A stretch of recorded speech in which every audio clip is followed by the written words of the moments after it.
From a digital graveyard to a real-world Halloween scene. Let's see if this spooky idea can actually come to life. In the last video, I designed a full isometric graveyard scene in Blender.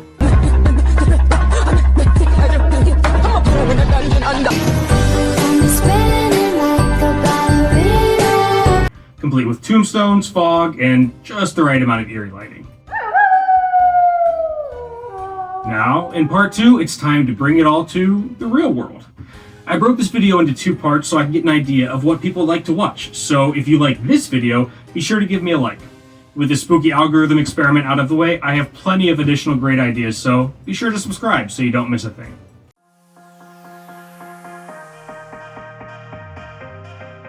Hey, I'm Chris, husband, dad of twins, juggling family, work, and trying to become a 3D printing content creator for some unknown reason. I explore what it's like learning 3D printing as a regular person, experimenting with Blender and turning those digital design ideas into something you can actually hold. Initially, this video was going to be a time-lapse, but that didn't work out.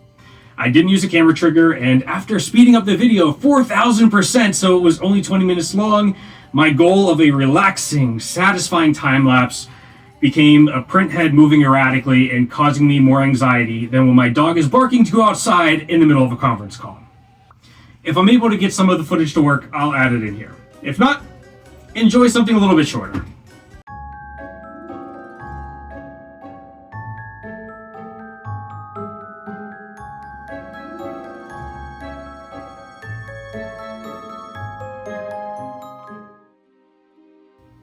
So here they are, the components of my 3D isometric world brought to life. Before I do the assembly, I want to share 3 tips with you that I learned during this print. First, the obvious.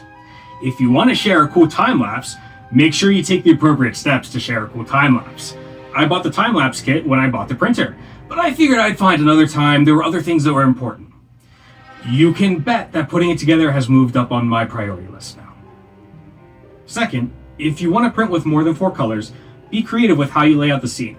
The stone path is intentionally below the black fence and the tombstones so that I only have to change the filament once and could print with 6 colors. Third, it's important to keep the size of your finished product in mind when designing.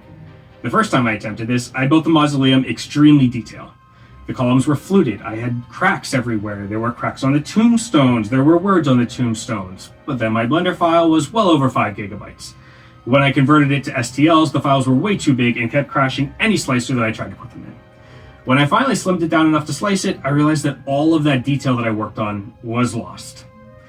This helped me to scale back when redesigning and make smarter choices about where to put those details. For example, the fence, it gives it some character, pretty simple, same thing with the lamppost.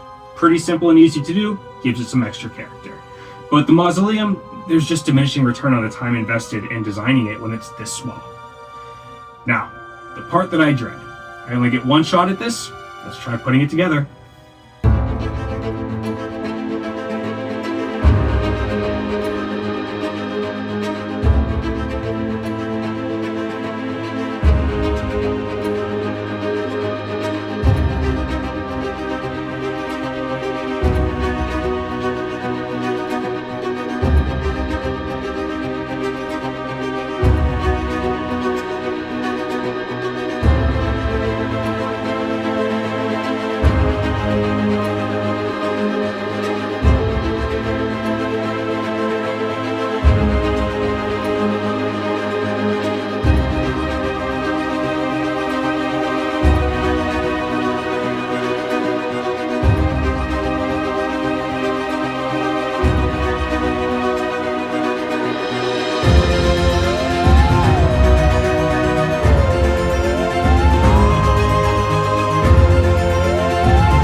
And here it is, the finished 3D printed isometric graveyard.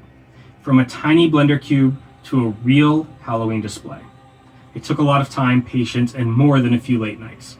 But seeing it all come together and come to life so well, it makes it all worth it. And I learned a ton along the way. If you made it this far, thanks. I'd love to know what you think of the video, of the graveyard. What would you add to it? Maybe a witch floating around. I don't know. Drop it in the comments. And if you like projects where digital design meets real world printing, check out my other builds, or subscribe so you don't miss what's coming next. Remember, this is just the start of the Print Alchemist.